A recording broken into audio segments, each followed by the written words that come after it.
Look at this Rams offense, a lot of weapons there. Namely, like Puka, it seems like a lot of teams are trying to slow him down. What do you think the key is to trying to slow a receiver like Puka down? I think they do a good job of moving him around, so it's hard to get a beat on where he's going to line at and what he's going to do.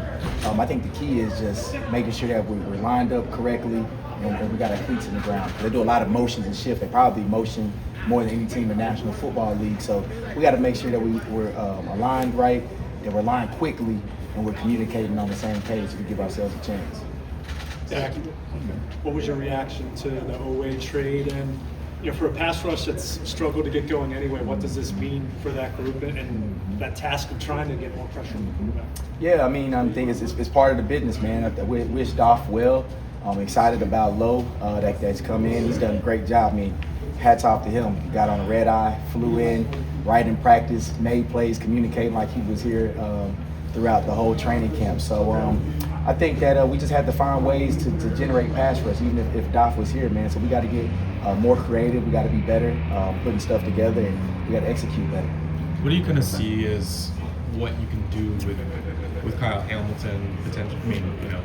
Assuming help, but like with CJ and Lowe coming in, that sort of add to what you can do with Kyle and put him in various places? Yeah, I think it definitely adds to that because we obviously know K-Ham can play all across the secondary, and he's very effective everywhere else, not just in the back end, but up close to the line of scrimmage. So the better players you're able to put back there in the back end definitely frees him up. So excited to see if the guys can get caught up to speed by Sunday and see what we can do.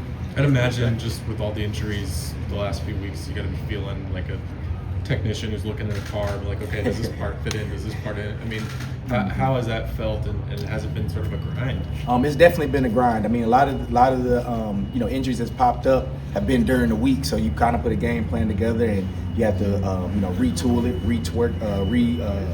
organize it, and put stuff together. So, but that's part of the business. We're not the only team that's going through that has to do that.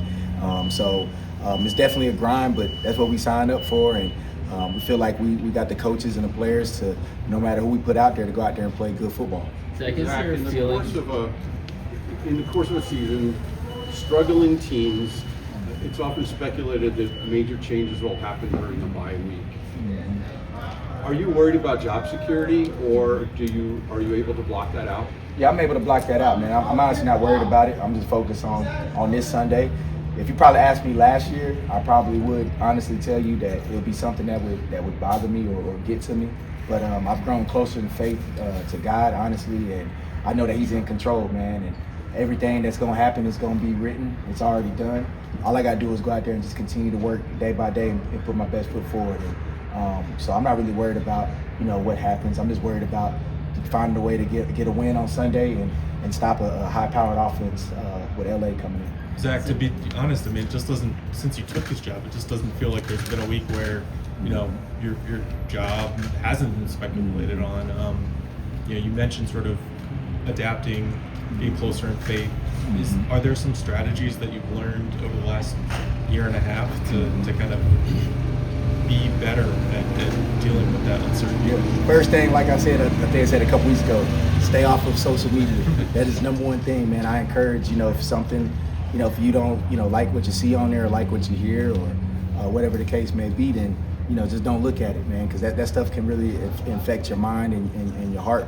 But I think, man, just focusing, man. As the older I'm getting, I'm really focusing on what's important and what my job is, man. That's to be here and do the best I can. So this job already entails a lot, man. So adding other distractions, I've learned makes it even more difficult. So the older I'm getting, man, I'm just more mature and just learning, like, man, I got to stay focused and stay locked in and block out that noise and just keep my best foot going forward.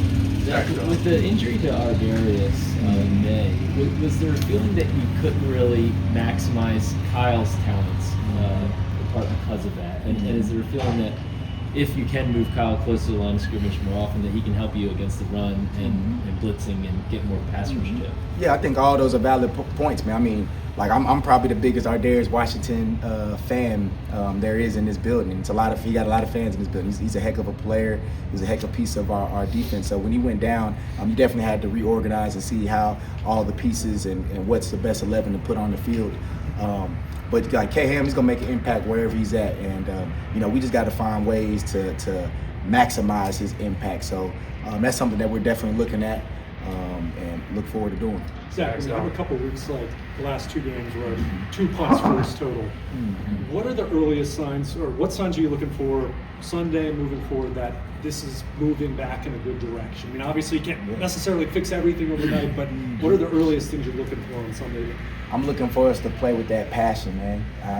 We talked about it, like playing hard here in Baltimore. That's just the standard. Guys are playing hard, but we need to come out with our own energy and feed off of that. And we need to start fast. Let's get a team. Let's get them off the field early.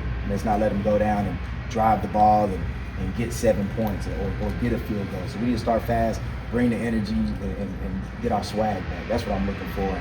And no matter what the situation is, when we take the field, our mindset is we're going to stop them. And then if they do score, we should be mad and trying to fix what's going on so it won't happen again. So I'm just looking for the mindset coming in. And I think once that mindset is right, everything else will start getting better. Zach, you mentioned your level of swagger and showing that on the field.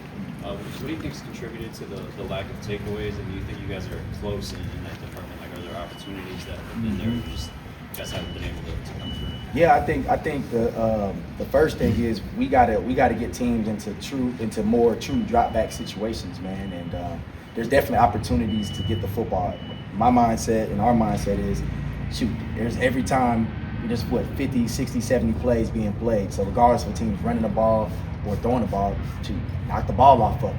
Let's go make a play. Let's get our hat on the football. So there's definitely opportunities. Now you can give yourself more opportunities by being better on first down. That's what we got to be better on, not being in 2nd and 1 to 4 all the time. Or when we get them in 2nd and long, don't let them get the first down. Let's keep them in 3rd and long. So where they have to try to force the ball down the field, and that leads to more mistakes. So right now we just letting offenses be too comfortable, which is our own problem. So we got to be better at making offenses uncomfortable by getting stops on early downs and then forcing them to the situations where they got to force the ball to move the chains. Exactly. The part of practice we watched today, it looked like there was a whole lot of different drills, fast-paced, moving around, a little different than what we generally see during in season. Is that for takeaways? Or what was the mindset behind that? The mindset was for takeaways and block destruction.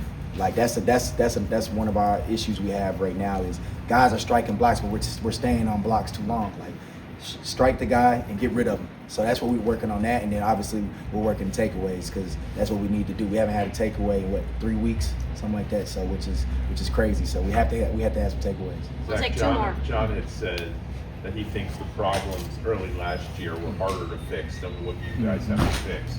We've heard players say that they think this is close and they're just simple things. What do you see in specific that leads you to believe this isn't a tough fix and you guys can break out of this? I see that guys are in position for the most part, and it's like sometimes, hey, it's a National Football League, man. There's great players that we're going against, so they're going to make their plays. There's no doubt about that. But I think guys are in the right position. Now it's just time for us to go make our plays. Like pull the trigger. Like just being where I'm supposed to be at's not good enough. Like take chances. That's the only way you're gonna make plays is to take chances. Man, scary money's gonna make money. I was just told that. So guys, we just encourage my guys to go trust yourself. You guys know what to do. You're in the right position. Go make the play. So I think that's why we're so confident that we can get this thing turned around. But we got to start doing it. Zach, obviously Malachi and Teddy have been thrust into roles that bigger than you probably imagined for them as rookies, and probably imagined that some veterans would be around them telling them what to do. Is it harder, or do you have to do anything different when you look at the tape for a game like this last one? And do you have to take a different tone with rookies that are put in really deep water? Oh no, man.